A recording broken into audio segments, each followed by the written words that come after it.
اب بھی عمران خان کو یہ شک ہے کہ مجھے قتل کروائیں گے، یہ اٹک جیل میں قتل کروانے کا منصوبہ بنایا ہوا، شرم آنی چاہیے۔ اور وہ ایسا لغو جھوٹا الزام لگایا ہے جس کی خود پی ٹی آئی نے تردید کی ہے کہ نہ وہ ہمارا وکیل ہے نہ ہم نے اسے رکھا ہے۔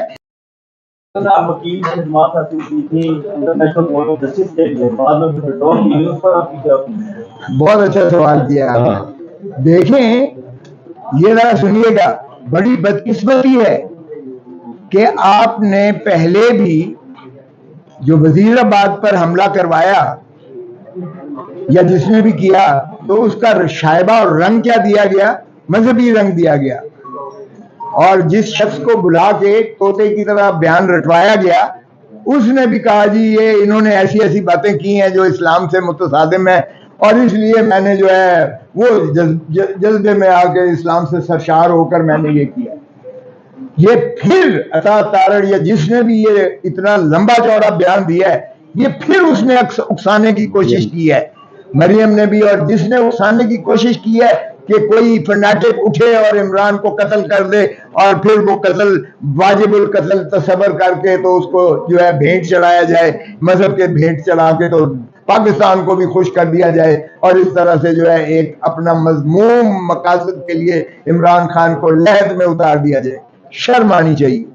اور وہ ایسا لغو جھوٹا الزام لگایا ہے جس کی خود پی ٹی آئی نے تردید کی ہے کہ نہ وہ ہمارا وکیل ہے نہ ہم نے اسے رکھا ہے۔ یہ کہاں سے مریم اور یہ جو ہے تار لے کر آیا ہے؟ لیکن آپ تانے بانے دیکھیے گا کہ جب وزیر آباد میں بھی حملہ ہوا تھا تو یہی کہا گیا تھا۔ اب بھی عمران خان کو یہ شک ہے کہ مجھے قتل کروائیں گے، یہ اٹک جیل میں قتل کروانے کا منصوبہ بنایا ہوا۔ مجھے خود انہوں نے کہا تھا کہ مجھے کوئٹہ میں نہ جانا دیا جائے، کوئٹہ میں میرے اوپر جو ہے اس طرح کا کریں گے۔ تو یہ اس طرح کا انہوں نے ایک بیانیہ بنا کر اب رشدی کو لا کر اور رشدی کے وکیل کو لا کر اور جو ہے اتنا گستاخ رسول بنا کر اور عمران خان کو اسی ذائچے میں یعنی وہ ویب آؤٹ کر کے اور یہ جو ہے ایک مضمون کی ہے تاکہ اگر ہو تو ہم کہیں گے جی یہ مذہبی جنونی تھا، ہم کیا کر سکتے ہیں، اور عوام کی غیظ و غضب سے بچ جائیں گے کہ ایک اور پاپولر لیڈر کو وہ لحد میں اتار دیں گے۔ تو یہ شرم آنی چاہیے، نہ یہ وہ وکیل ہے عمران خان کا، نہ اس نے انگیج کیا ہے، نہ اس نے جو ہے انہوں نے تردید کی ہے۔ مجھے خود خان نے کہا ہے، میرے پتہ ہی نہیں ہے یہ کہاں سے لے کر آ گئے۔ تو یہ شرم آنی چاہیے عطا تارڑ کو بھی اور مریم بی بی کو۔ ایک منٹ، اگر آپ دیکھیں تو کوئٹہ میں ایک رزاق شر کا قتل ہوتا ہے، اور فیملی کہہ رہے ہیں کہ یہ تو ان کے جو ہے فیوڈز ہیں، ان کے اپنے خاندانی جو ہے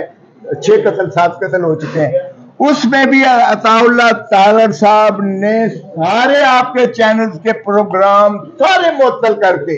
ابھی شاید سے پہلے ابھی ان کو دفن نہیں کیا گیا، اور وہ P S to P M تھے، یعنی یہ شہباز شریف بول رہا تھا، اس نے پہلے ہی آ کے کہنا شروع کر دیا کہ یہ عمران خان نے قتل کروایا ہے، عمران خان نے اپنے گونز بھیجے ہیں، عمران خان ہی ملزم ہے، عمران خان کو پھانسی دی جائے۔ یہ اس کی جو ذہنیت ہے اس سے آپ اندازہ کر لیں کہ کس حد تک یہ جا سکتے ہیں سیاست میں عطا اللہ تارڑ اور پی ایم ایل این اور پی ڈی ایم۔ آگے